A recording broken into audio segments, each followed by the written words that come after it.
नमस्कार दोस्तों, कैसे हैं आप सब। उम्मीद करती हूँ कि आप सब बहुत अच्छे होंगे। आज के वीडियो में हम बात करते हैं इंदिरा एकादशी के बारे में। अश्विन मास के कृष्ण पक्ष का एकादशी जो कि इंदिरा एकादशी के नाम से जाना जाता है।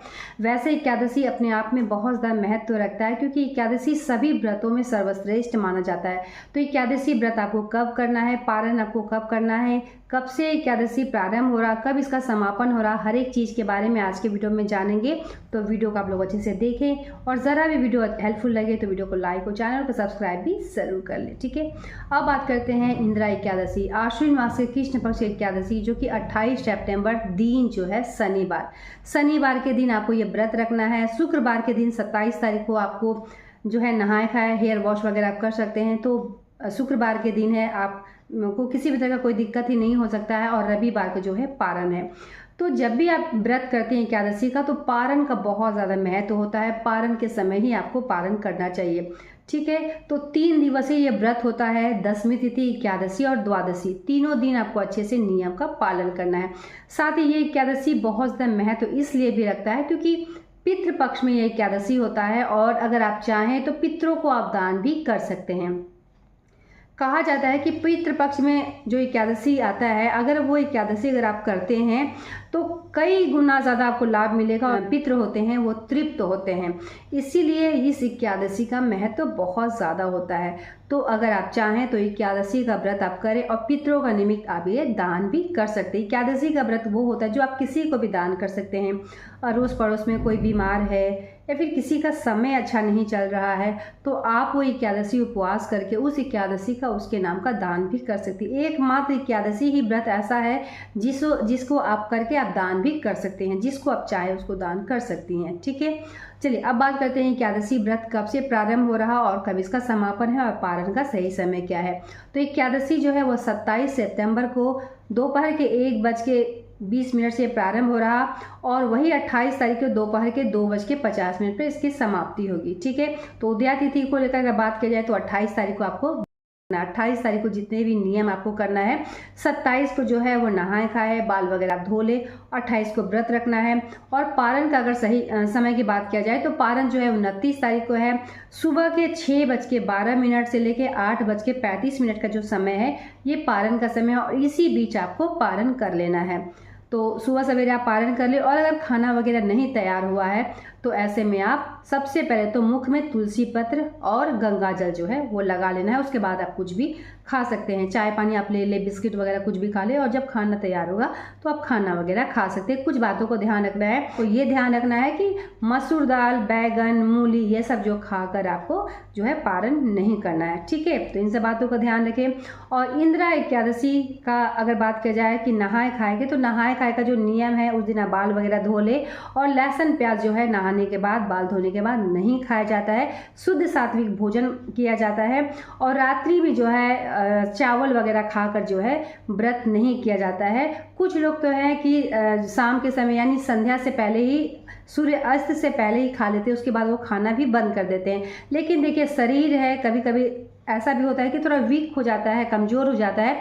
तो आप जैसे खाना खाते हैं रेगुलर 10-11 बजे आप खाकर भी आप जो है व्रत रख सकते हैं। ऐसा कोई नहीं है कि जितना कहा जाता है ना कि यथाशक्ति तथा भक्ति, तो जितना आपका शरीर जो है ले सके बस उतना ही करना चाहिए। अगर सूर्य अस्त से पहले खा ले तो आपका 1.5 दिन का जो है उपवास हो जाएगा।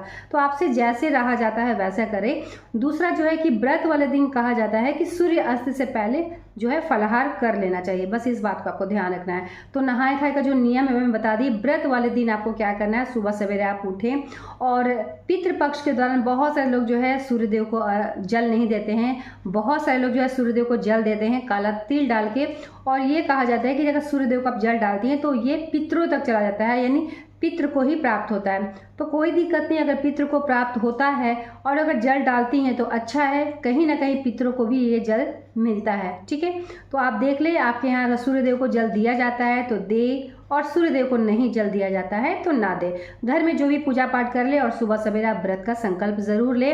विष्णु भगवान का पूजन होता है, पीला वस्त्र पहन ले, पीला भोग लगाएं। केला का भोग आप लगा सकते हैं, केला आप खा भी सकते हैं और साथ ही पीला वस्त्र अर्पित करें। और संकल्प लें कि ये जो व्रत है, अगर पितृपक्ष के दौरान अगर पितरों को देना चाहती हैं, ये व्रत दान करना चाहती हैं, तो ये पितरों को आप दान करें। और आप ये बोले कि ये जो व्रत मैं कर रही हूँ, दान कर रही हूँ, पितरों का निमित्त आप दान कर रहे हैं, इस तरीके से बोल के व्रत का आपको संकल्प लेना है। तो अच्छे से पूजा पाठ करें, ओम नमो भगवते वासुदेवाय, इसी मंत्र का आपको जाप करते रहना है। और फलहार में बहुत सारे लोग जो है निर्जला रखते हैं, तो आप अपने हिसाब से देख लें। अगर फलहार में रहते हैं तो अति उत्तम, क्योंकि शरीर है कभी दुर्बल भी हो जाता है। अभी जीतिया था, अभी एकादशी है, तो अपने हिसाब से देख ले, चाय पानी फलहार आप ले सकते हैं। और इस दिन आपको जो है व्रत रखना है अच्छे से।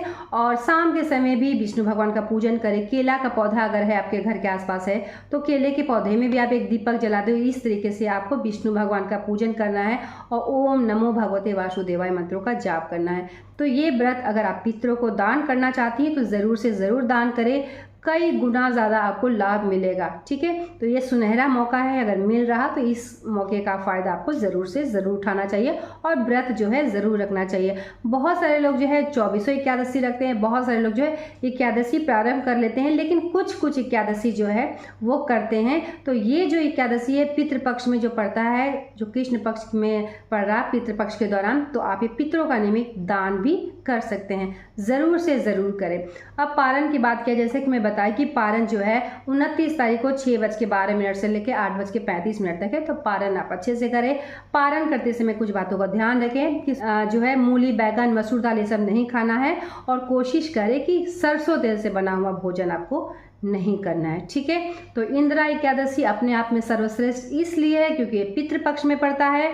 और अगर आप पितरों को दान करना चाहती हैं तो व्रत का दान आप जरूर से ज़रूर करें। 3 दिवसीय व्रत होता है और तीनों दिन का थोड़ा नियम है, उस नियम के हिसाब से आप व्रत करें, कई गुना ज़्यादा आपको लाभ मिलेगा। फिर भी किसी भी तरह का डाउट, सवाल, सुझाव है, नीचे कमेंट बॉक्स में ज़रूर बताएं। और वीडियो आपको ज़रा भी हेल्पफुल लगता है, वीडियो को लाइक और चैनल को सब्सक्राइब भी ज़रूर करें। मिलते हैं एक नए वीडियो के साथ, तब तक के लिए धन्यवाद।